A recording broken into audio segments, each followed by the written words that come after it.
Most Americans think they're middle class. They're wrong. At a backyard birthday party in suburban Ohio, 3 different people used the same phrase within 20 minutes. A high school vice principal balancing burger buns on a paper plate said it first. "We're middle class. We do okay, but everything's expensive now."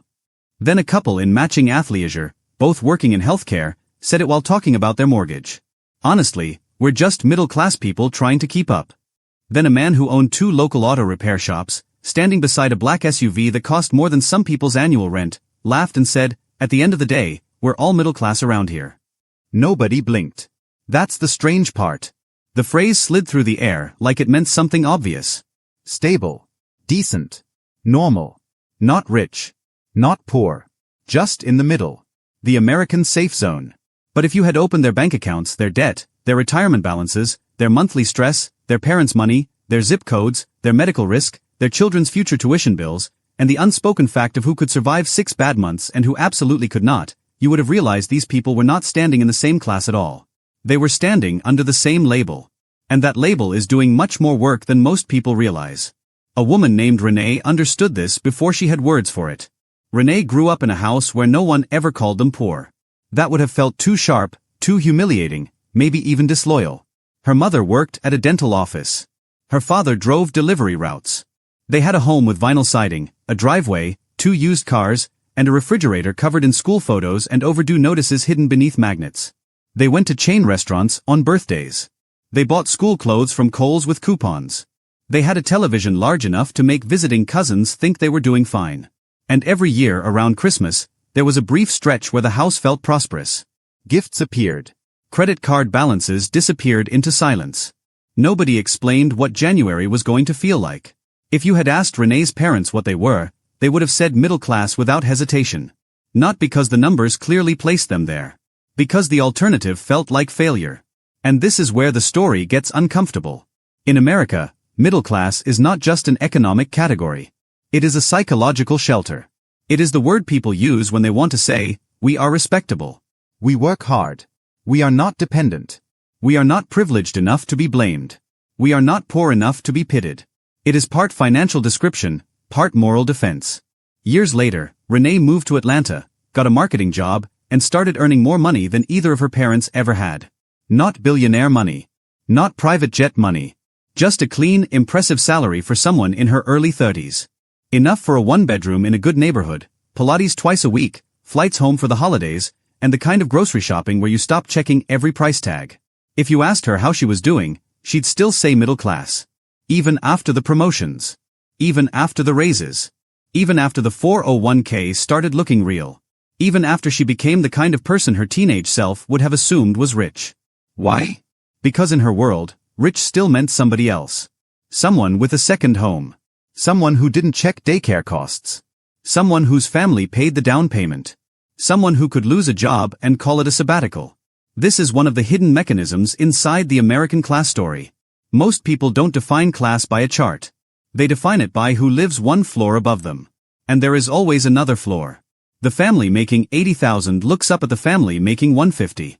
The family making $150,000 looks up at the family making $300,000. The family making $300,000 looks up at the people who own buildings instead of salaries. The people who own buildings look up at the people who own systems.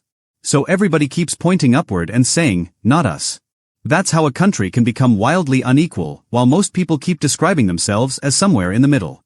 But the money story is only half of it. The deeper confusion is that income, lifestyle, and class no longer move together in clean lines. There's a man named Eric in Northern Virginia who makes more than $200,000 a year and feels poor every time he opens his laptop. He has a demanding government-adjacent job, 2 kids, a mortgage with a number that would make his father physically ill, childcare bills that feel like a second mortgage, and a social environment where everyone casually spends like the future has already been secured. He tells himself he's middle class because his life doesn't feel luxurious. And in an emotional sense, he means it. He is stressed. He is scheduled. He is not floating above the economy. He cannot casually stop working. One layoff would not make him homeless, but it would make his entire identity tremble. Then there's a retired union electrician in Michigan living in a paid-off house, with a pension, modest expenses, and no debt, who would also call himself middle class, despite being financially more stable than millions of higher earners. This is where the label starts to break apart. A lot of people think class is mostly about income. But income is what comes in. Class is increasingly determined by what stays, what compounds, and what protects you when something goes wrong. Two families can have the same household income and live in entirely different economic realities. One has student debt, a car loan, high rent, no savings, no family help, and a child with chronic medical needs.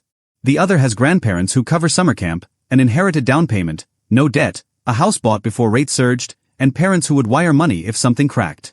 Same income. Different world. One is earning. The other is buffered. And buffer, more than people want to admit, is what class often feels like in real life. Not just what you make. What catches you. Renee figured this out slowly, through embarrassment. A friend from college invited her to a wedding in Napa. Beautiful weekend. Tasteful, expensive, effortless looking. Renee went, swiping and justifying the whole thing in real time. Flight, dress, hotel, gift, dinners. On Instagram, it looked like the life she had worked for. On Monday morning, she sat in her apartment with a coffee and a low-grade panic buzzing under her ribs. Her checking account had dropped harder than she expected. Rent was coming. Her car needed new tires. She had money, technically. But not the kind of money that can absorb a mistake without emotional consequences. That feeling is more revealing than most income brackets. Because one of the biggest lies wrapped inside the phrase middle class is the idea that class is visible in lifestyle. It used to be easier to read. A neighborhood meant something. A car meant something. A kind of store meant something. But credit expanded. Payments replaced prices. Status became financeable. You can now look stable while standing on trapdoors. That's why modern class is so easy to misread. The family with the big house may be drowning. The person in the apartment may be investing aggressively. The professional in the luxury car may have a negative net worth. The quiet couple in the older home may be sitting on no debt, 6 figures in retirement, and enough peace to sleep through the night. America built a culture where class can be performed long before it is secured. And when people say middle class, a lot of what they really mean is, I participate in normal American consumption without feeling truly safe. That's not a class. That's a condition. There's another reason people cling to the middle. Poor feels exposed. Rich feels accusatory. Middle class lets people avoid both. If you say you're poor, people may assume failure, helplessness, or weakness, even when the real causes are structural, brutal, and bigger than any one person. If you say you're rich, even modestly rich, you risk becoming the villain in someone else's story. You become the person who should have no complaints. The person who should absorb every tax, every tuition hike, every inflation spike, every social expectation without flinching. So middle class becomes the most socially comfortable answer. It says, I'm trying. It says, I deserve sympathy, but not suspicion. It says, don't hate me, and don't look down on me. That's why people making 40,000 say it. That's why people making 200,000 say it. That's why the term survives even as the reality underneath it fractures. But the consequences of this confusion are not just semantic. They shape how people vote, spend, compare, and panic. If almost everyone thinks they're middle class, then almost nobody has to fully face where they actually stand. The struggling family can tell themselves they're temporarily squeezed, not structurally vulnerable. The affluent family can tell themselves they're basically ordinary, not beneficiaries of a system skewed heavily in their favor. The country can keep talking about the middle class as one giant emotional block while avoiding the fact that the distance within that group has become enormous. A teacher and a software engineer married to a doctor are not experiencing the economy in the same way just because both of them say they work hard and feel pressure. Pressure is real. But pressure is not proof of sameness. That may be the most important line in this whole conversation. Everyone feels pressure now. The woman making 50,000 feels crushed by rent. The man making 180 feels crushed by childcare and the mortgage. The couple making 300 feels crushed by the lifestyle required to remain in the neighborhoods and school systems they believe their children now depend on. Pressure is everywhere. But pressure alone doesn't tell you whether you're one emergency away from collapse or one annoyance away from inconvenience. And that difference is class. There was a Thanksgiving dinner where Renee finally saw this clearly. Her cousin Marcus had started a landscaping business years earlier. He complained constantly. Taxes, fuel, payroll, regulations, insurance, impossible clients. If you listened casually, he sounded one flat tire away from ruin. He said things like, "Man, we're just regular middle-class people trying to survive." Then later that evening, after enough drinks and enough family storytelling, details started slipping out. He owned commercial equipment outright. He had bought a rental property with cash. He had a brokerage account bigger than the value of the house Renee grew up in. He was not pretending exactly. He genuinely felt squeezed. He genuinely did work hard. But he was using middle class to describe his temperament, not his position.